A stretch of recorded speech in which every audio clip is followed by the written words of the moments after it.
The autumn rain hammered against the windows of the Warrens' occult museum as Ed Warren carefully placed the phone receiver back on its cradle. His weathered hands trembled slightly, not from age, but from the weight of what he'd just heard. In their 30 years of investigating the paranormal, very few cases had made his blood run cold before even seeing the evidence. This was one of them. "Lorraine," he called softly to his wife, who was cataloging artifacts in the next room. "We need to go to Pennsylvania, tonight." Lorraine Warren appeared in the doorway, her clairvoyant senses already picking up on the urgency in her husband's voice. The psychic medium had learned to trust these moments that usually preceded their most dangerous cases. "What is it?" "A doll," Ed said, his voice barely above a whisper. "But not like Annabelle.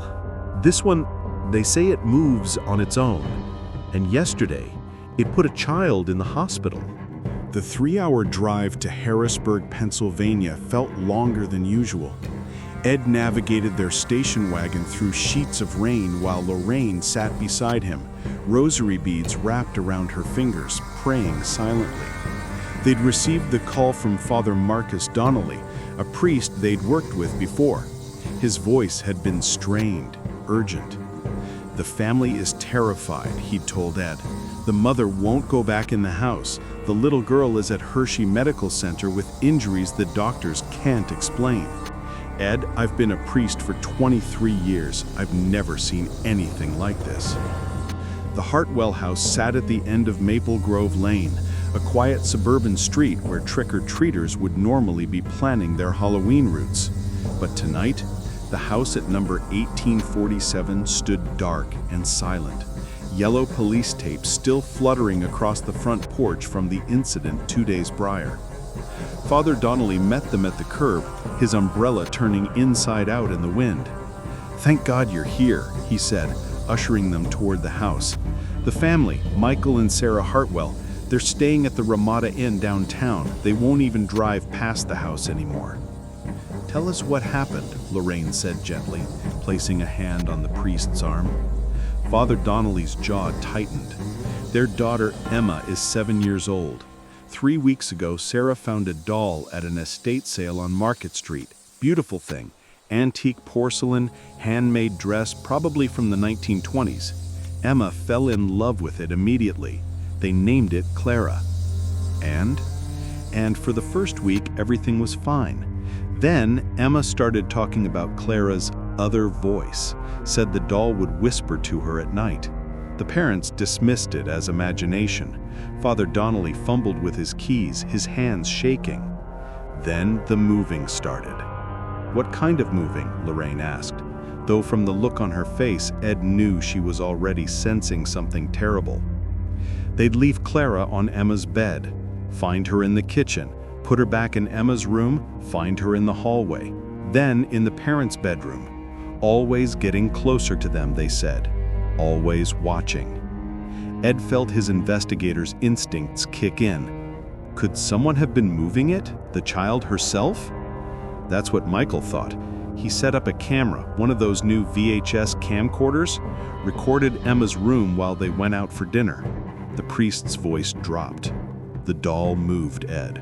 Walked across the room on its own. They have it on tape. Lorraine closed her eyes and Ed saw her sway slightly. He caught her elbow.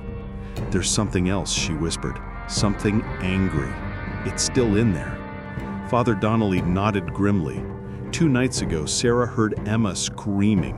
When she ran to her room, Emma was levitating 3 feet above her bed and the doll was on her chest.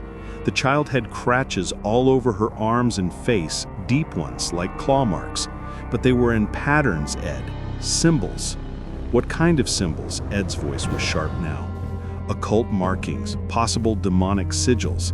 I've documented them, but I wanted your expertise before declaring this a case of genuine possession." Ed and Lorraine exchanged a long look.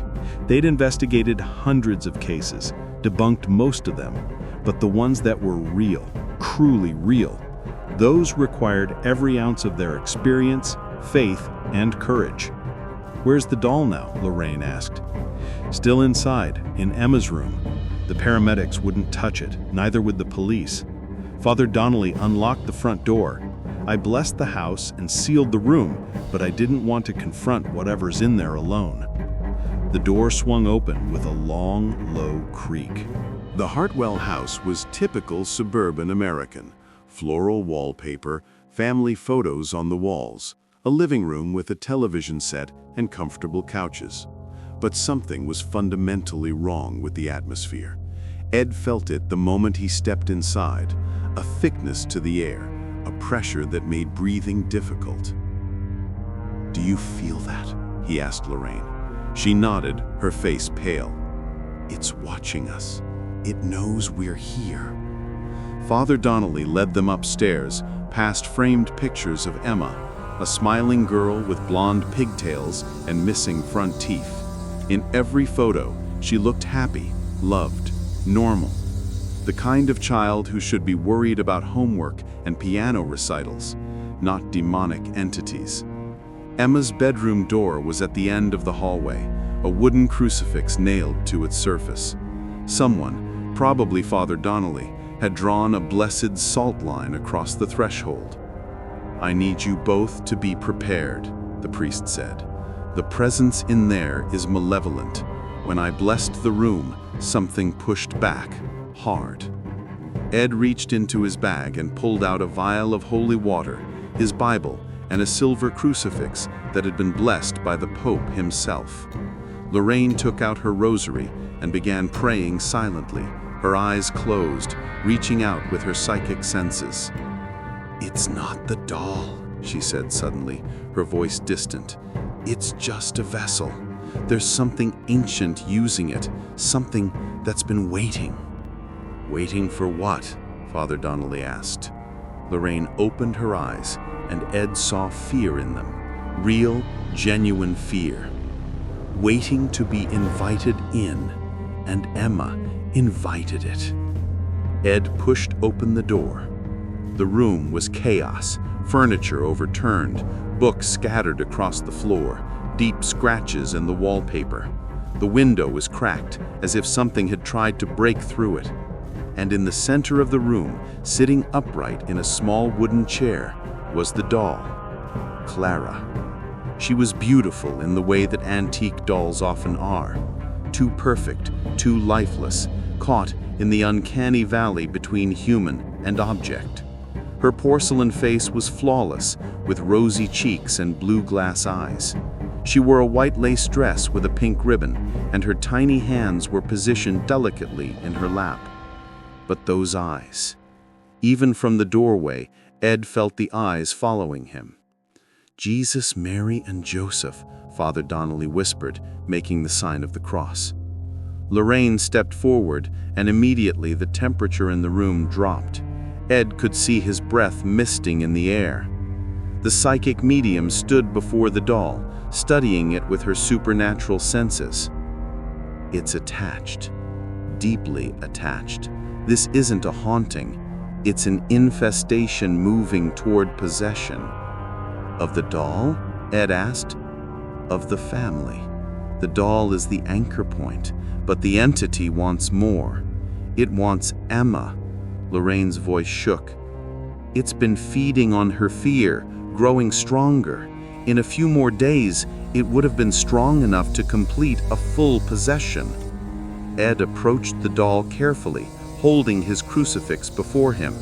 As he got closer, he could feel the malevolence radiating from it, like heat from a furnace. The air seemed to thicken, to resist his movement. "In the name of Jesus Christ, I command you to..." The doll's head snapped toward him. Ed froze. The movement was wrong, too fast, too fluid, too alive. The glass eyes fixed on him with an intelligence that no doll should possess. And then it smiled. The porcelain face didn't move, couldn't move, but Ed knew with absolute certainty that something behind those eyes was smiling at him, mocking him. "Ed, get back!" Lorraine shouted. The lights went out.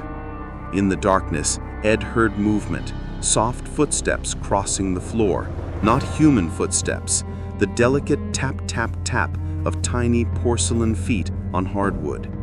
"Father, the lights!" Ed called out, backing toward the door, his crucifix held high. He heard Father Donnelly fumbling with the switch, cursing under his breath. The tapping grew closer. In the dim light from the hallway, he could just make out a small shape moving toward him with jerky, puppet-like movements. Then Lorraine began to pray, her voice rising in volume and intensity. "Saint Michael the Archangel, defend us in battle. Be our protection against the wickedness and snares of the devil." The lights flickered back on. The doll was standing 3 feet from Ed, one porcelain hand raised as if reaching for him. Behind it, scratched into the wooden floor in deep gouges, was a message. "Mine." They regrouped in the hallway, the bedroom door sealed once more. Ed's hands were still shaking, and even Father Donnelly looked shaken.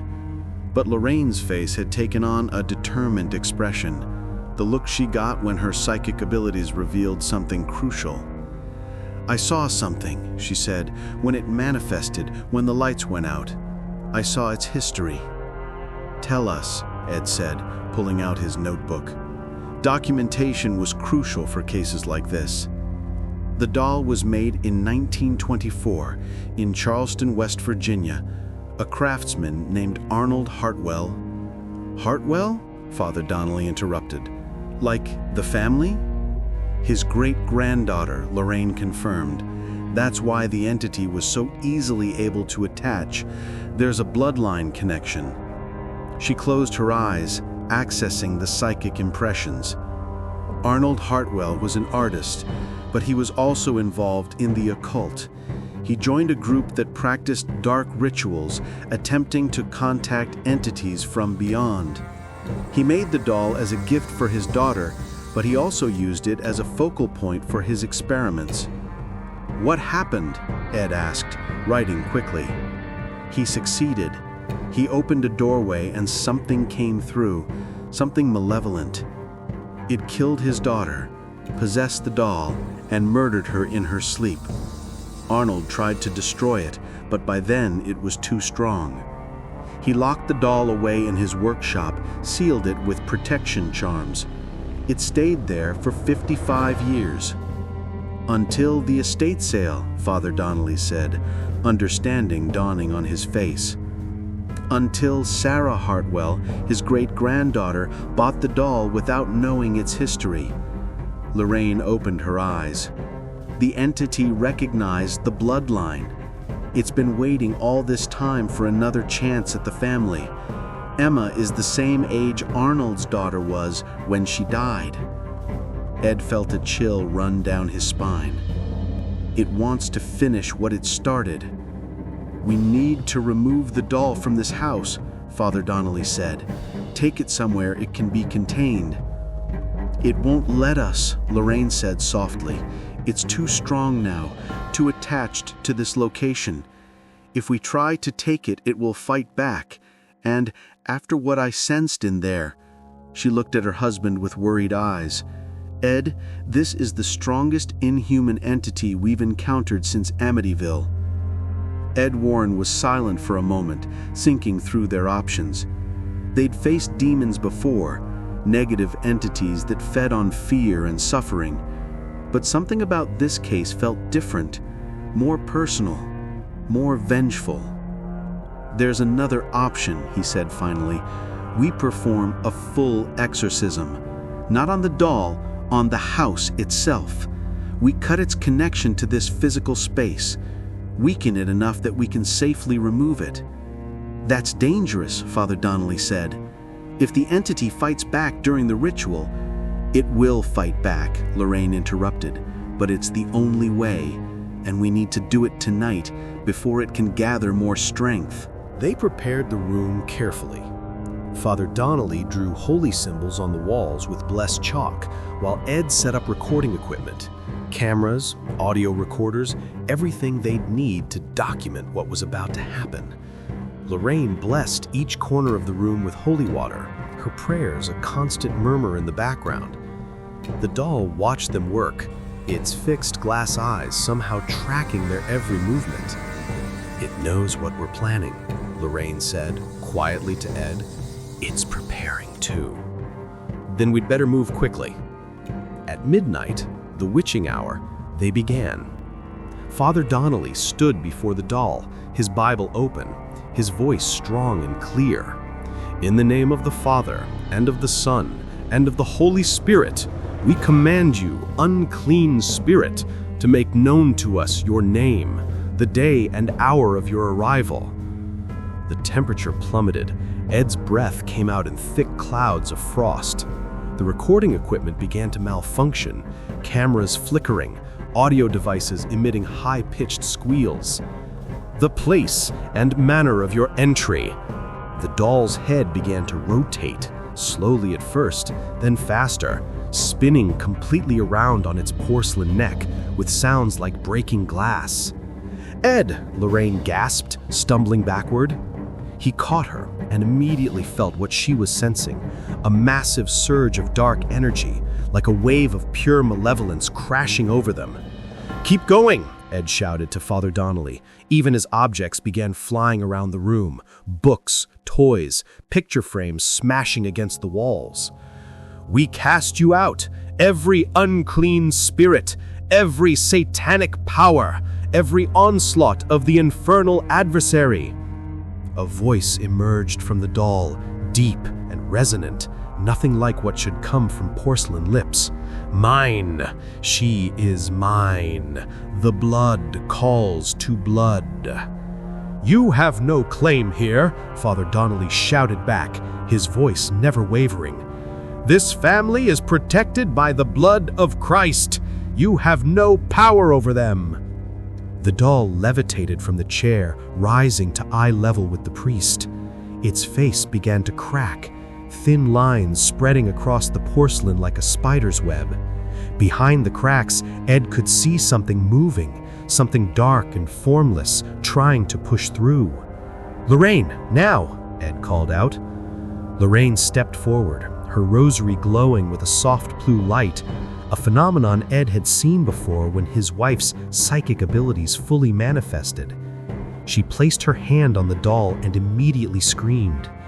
Ed saw what she saw, a vision of a young girl, Arnold Hartwell's daughter, trapped in an endless nightmare, her soul bound to the doll for decades, and beyond her the entity, ancient, evil, feeding on innocence and suffering like a parasite.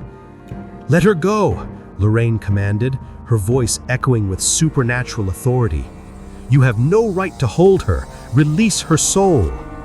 The room exploded with activity. Every drawer flew open, spilling contents. The windows shattered, the walls themselves seemed to groan and crack, and the doll began to scream. It was the worst sound Ed had ever heard, a child's scream mixed with something inhuman, something that should not exist in this world. Father Donnelly continued the exorcism prayer, his voice growing louder, more insistent. "By the sign of the cross, depart from this place, from this house, from these servants of God." The entity fought back with everything it had. Ed felt invisible hands clawing at him, trying to drag him away. He held firm, protecting Lorraine as she maintained her connection with the trapped soul. "I see you," Lorraine said, her voice suddenly calm, filled with compassion. "I see you, Margaret Hartwell. It's okay. You can rest now. Go toward the light. Your father is waiting. He's sorry. He's been waiting to tell you he's sorry." The doll's screaming changed, became more human, more heartbroken. "Go in peace," Lorraine whispered. "Be free." A brilliant light filled the room, not harsh, but warm and comforting. Ed shielded his eyes, and when the light faded, the doll was lying on the floor, its face completely shattered. The malevolent presence was gone, or mostly gone. Ed could still feel something, a residue, a lingering echo of the entity. Weakened, but not destroyed. "It's still here," Ed said, "but it's not strong enough to manifest anymore. not without the girl's soul to anchor it. Father Donnelly completed the blessing, then sagged against the wall, exhausted. "Is it over?" "For now," Lorraine said, though her voice was uncertain. "We need to take the doll, lock it away where it can't hurt anyone else." Ed carefully placed the shattered doll into a blessed, wooden box they'd brought with them. Even broken, even weakened, he could feel the hatred radiating from it. Whatever entity had possessed it wasn't gone, it was merely contained. "This goes in the museum," Ed said firmly. "Behind glass, behind barriers, where it can be monitored and prevented from causing more harm."